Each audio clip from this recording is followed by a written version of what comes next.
صلی اللہ تعالیٰ علیہ وسلم نے نبوت کا اعلان فرمایا تو حضرت عمر اس وقت 27 برس کے تھے۔ بڑے بہادر اور طاقت والے مانے جاتے تھے۔ جو لوگ اسلام قبول کرتے عمر خاص طور پر انہیں ظلم کا نشانہ بناتے۔ ان کی کنیز نے اسلام قبول کر لیا تھا، عمر اسے اس قدر مارتے کہ خود تھک جاتے اور تھک کر بے حال ہو جاتے اور کہتے میں تھوڑی دیر دم لے لوں تو پھر ماروں۔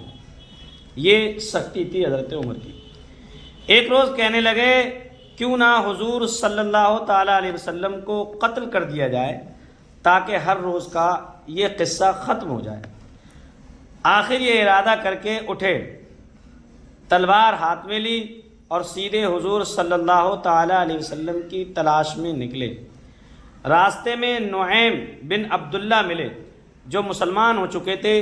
حضور حضرت عمر کو اس قدر غصے کی حالت میں آتے ہوئے دیکھا تو پوچھا عمر کدھر کا ارادہ ہے؟ بولے محمد صلی اللہ تعالیٰ علیہ وسلم کا فیصلہ کرنے جا رہا ہوں۔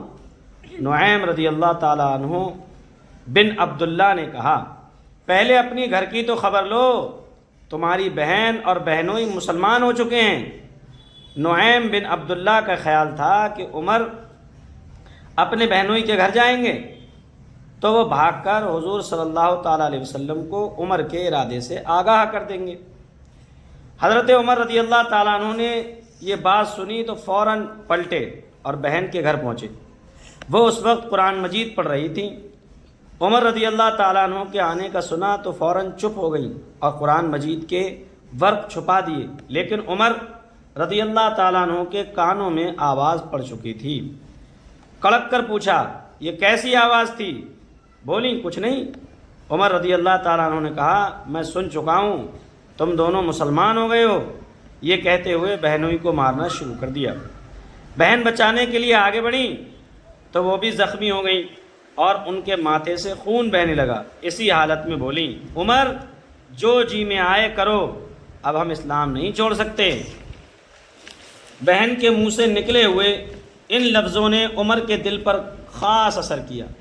بہن کی طرف نگاہ کی تو وہ خون میں لت پت تھیں، انہیں دیکھ کر دل بھر آیا۔ بولے اچھا تم لوگ جو پڑھ رہے تھے وہ مجھے بھی سناؤ۔ ان کی بہن فاطمہ نے سورہ نے چند آیتیں ہی پڑھی تھیں کہ حضرت عمر رضی اللہ تعالیٰ عنہ بے اختیار پکار اٹھے میں گواہی دیتا ہوں کہ اللہ کے سوا کوئی عبادت کے لائق نہیں، اور گواہی دیتا ہوں کہ محمد صلی اللہ تعالیٰ علیہ وسلم اللہ کے رسول ہیں۔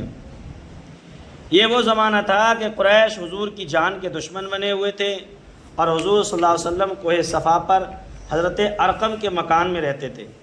حضرت عمر نے آستانہ مبارک پر پہنچ کر دستک دی۔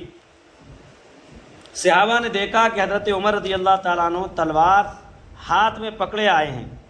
حضرت حمزہ نے صحابہ کی گھبراہٹ دیکھی تو کہا آنے دو، اچھے ارادے سے آیا ہے تو ٹھیک ہے، ورنہ اسی کی تلوار سے اس کا سر اڑا دوں گا۔ حضرت عمر مکان میں داخل ہوئے تو حضور صلی اللہ تعالیٰ علیہ وسلم نے آگے بڑھ کر ان کا دامن کھینچا اور پوچھا عمر کس ارادے سے آئے ہیں؟ عمر کس ارادے سے آئے ہو؟ حضور صلی اللہ تعالیٰ علیہ وسلم کی اس باروب آواز سے عمر رضی اللہ تعالیٰ عنہ کانپنے لگے اور گردن جھکا کر دھیمی آواز میں عرض کیا یا رسول اللہ مسلمان ہونے کے لیے آیا ہوں۔ یہ سننا تھا کہ حضور صلی اللہ تعالیٰ علیہ وسلم اور سب صحابہ نے اس زور سے اللہ اکبر کا نعرہ لگایا کہ مکہ کی تمام پہاڑیاں گونج اٹھیں۔